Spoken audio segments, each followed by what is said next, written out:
शिक्षक बहाली को लेकर के राज्य सरकार जो नई नियमावली निकाली है उसे चुनौती देते हुए शिक्षक संघ हाईकोर्ट पहुंचे। कल 19 जून को इसकी सुनवाई हुई और सुनवाई में अब अगली जो तारीख दे दी गई है वो 29 अगस्त को दी गई है। ऐसे में परीक्षा 27 अगस्त तक ही होनी है। तो हम इस सारे मामले पर, चूंकि शिक्षकों का मामला सबसे ज़्यादा संदीप सौरभ उठा रहे हैं जो पालीगंज के विधायक हैं, हम इनसे जानते हैं कि क्या अब परीक्षा की तिथि बढ़नी है क्या?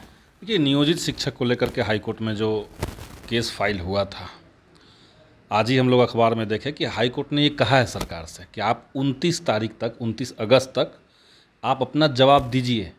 यानी हाईकोर्ट कुछ जवाब सरकार से चाहती है और हम बार बार सरकार से ये अपील कर रहे हैं, अभी भी कह रहे हैं कि नियोजित शिक्षकों को बगैर एग्ज़ाम लिए, बिना किसी शर्त के सरकार को राज्यकर्मी का दर्जा देना चाहिए। ये न सिर्फ महागठबंधन के एजेंडा के अनुकूल होगा, बल्कि जो 4 लाख से ज़्यादा शिक्षक बिहार में पिछले 10 साल, 15 साल, 20 सालों से पढ़ा रहे हैं, उनके साथ भी इंसाफ होगा और यही तार्किक होगा। आप परीक्षा लेकर के गुणवत्ता नहीं बढ़ा सकते, गुणवत्ता बढ़ाने के और तरीके हैं, क्योंकि आप परीक्षा से छांट नहीं रहे हैं। तो ये बात हमने कही है। अब हाई कोर्ट भी सरकार से जवाब चाहती है, लेकिन उसमें एक बात यही हो गई कि भाई परीक्षा की तिथि के बाद का समय कोर्ट में मिला है, तो सरकार को तो चाहिए कि जो नए अभ्यर्थियों की परीक्षा होनी है उसको अभी तो सरकार को तुरंत चाहिए कि ये घोषित कर दे कि अभी जो 1,70,000 बहाली है वो सिर्फ नए अभ्यर्थियों के लिए। अगर आपने इसी अब सीटों पर पुराने शिक्षकों को भी ला दिया तो ये न सिर्फ पुराने शिक्षकों के साथ तो नाइंसाफ़ी है ही, नए अभ्यर्थी जो पिछले 4 साल से नौकरी के लिए सड़क पर धूल फाँक रहे हैं, आंदोलन कर रहे हैं, लाठियाँ खा रहे हैं, सरकारें आईं, सरकारें गईं, लेकिन ये लोग वहीं के वहीं थे, तो इनके साथ भी ये नाइंसाफ़ी है।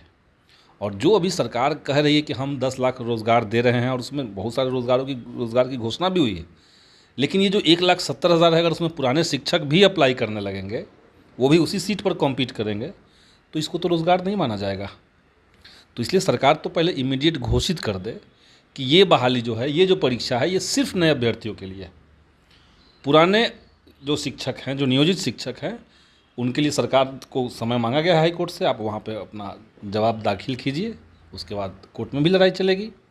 हम लोग तो लगातार कोशिश कर रहे हैं कि अभी महागठबंधन की जो 23 तारीख की बैठक है, उस समय या उसके ठीक बाद महागठबंधन में बाकी पार्टियों की एक टीम निश्चित तौर से माननीय मुख्यमंत्री जी से और माननीय उप मुख्यमंत्री जी से मिल करके इस मुद्दे को हम लोग रखेंगे और कोशिश करेंगे कि इसमें महागठबंधन सही फैसला ले। जैसा आपने कहा कि ये शिक्षकों के लिए सोचना चाहिए, अभ्यर्थी को 1,70,000 पर बहाली, लेकिन ये अभ्यर्थी भी हाई कोर्ट और सुप्रीम कोर्ट जा चुके हैं, तो इस परिस्थिति में क्या होना चाहिए? चूँकि दोनों के दोनों हाई कोर्ट रुख कर चुके हैं, तो न्याय तो दोनों के लिए मिलना चाहिए। अभ्यर्थियों में कई तरह की कैटेगरी है, उसमें स्टेट क्वालिफाइड लोग हैं, स्टेट में मेरिट में आए हुए लोग हैं, उसमें सीटेट अभ्यर्थी हैं, उसमें सीटेट के लिए अलग अलग मुद्दों से अपनी मांग रखने वाले अभ्यर्थी हैं। एक बड़ा तबका है जो चाहता है कि एग्ज़ाम हो, एक बड़ा तबका चाहता है जो एग्ज़ाम ना हो। तो वहाँ पे कोई यूनिटी नहीं है, एक बात नहीं है। तो उसमें कौन कोर्ट में किस मकसद से गए हैं, ये तो डिपेंड करता है। सरकार के पास निश्चित तौर से ये राइट होता है कि वो किसी तरह के एलिजिबिलिटी परीक्षा के बाद जब फाइनल नियुक्ति करेगी, जब फाइनल उसका बहाली होना है, तो उसका क्राइटेरिया सरकार तय कर सकती है। जैसे यूजीसी नेट का परीक्षा देने से आप प्रोफेसर नहीं हो जाते हैं, वैसे ही सीटेट आप क्वालिफाई कर लेंगे तो आप टीचर नहीं हो जाएंगे। क्राइटेरिया तय होता है। पहले क्राइटेरिया था कि भाई आपको आपका एकेडमिक के जो अंक हैं उसको जोड़ा जाएगा, बीएड और प्लस बीए को जोड़ करके 2 से भागा दिया जाएगा, उसके हिसाब से मेरिट बनेगा। तो ये पहले का क्राइटेरिया था, सरकार ने तय किया था। अब सरकार कह रही कि हम भाई एग्ज़ाम लेंगे, तो ये कोर्ट में जा सकते हैं, कोर्ट में जाने की स्वतंत्रता है, लेकिन हमें नहीं लगता कि इसमें बहुत ज़्यादा अड़चन शायद आएगी। लेकिन नियोजित शिक्षकों का मामला एकदम अलग है। आपने ही नियमावली बना करके, आपने ही अपने तरीके से उनको बहाल किया, आप ही उनसे अपना काम करवा रहे हैं, आप ही उनको पेमेंट दे रहे हैं, आप ही उनको दंड दे सकते हैं, और आप अपना कर्मी कहलाने के लिए उनको फिर से करेंगे परीक्षा देना पड़ेगा। तो ये इक्वलिटी नहीं हुआ। कोई शिक्षक अपने घर से 4 घंटा की दूरी तय करके पढ़ाने जा रहा है, कोई अपने घर पे ही पढ़ा रहा है। दोनों के लिए एक समान तो चीज़ नहीं है। कोई शिक्षक दुनिया भर के कामों में जिनको लगा दिया जा रहा है, वो तो समान उनको अवसर नहीं मिलेगा।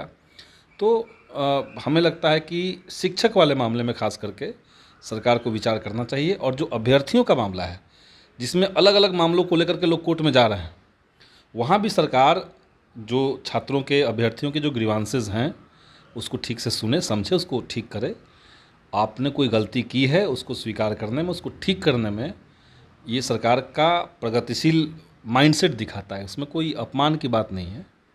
तो हम यही कहेंगे, इस बात को हम लोग रख भी रहे हैं। परीक्षा की तिथि को लेकर के हेर फेर हो सकता है क्या?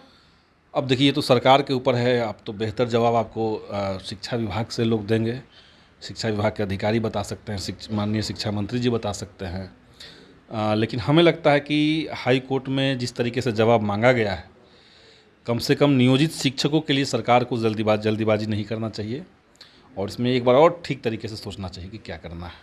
तो आपने सुना कि जिस तरह से लगातार शिक्षक लोगों में जो एक कल की सुनवाई के बाद एक सवाल आ रहा था कि एग्ज़ाम का डेट बढ़ेगा, या फिर अभ्यर्थी भी परेशान थे कि एग्जामिनेशन का डेट बढ़ेगा या नहीं, तो इन सारी चीज़ों के लिए साफ तौर पर उन्होंने कह दिया कि सरकार चाहे तो इस पर डिस्कशन कर सकती है, हो सकता है वो तिथि भी आगे बढ़ाए। लेकिन जो सबसे बड़ा सवाल है कि नियोजित शिक्षकों के लिए उन्हें परीक्षा देने की ज़रूरत कहीं से भी नहीं है, उन्हें बिना किसी शर्त के राज्यकर्मी का दर्जा मिले। साथ ही साथ शिक्षक अभ्यर्थी की बात है तो उन्हें परीक्षा की तैयारी में जुट जानी चाहिए, और 1,70,000 की जो बहाली की बातें हैं उसमें उन्हें तैयारी करनी चाहिए। फिलहाल इतना ही। बने रहे कशिश के साथ पटना से अंकिता सिंह की रिपोर्ट।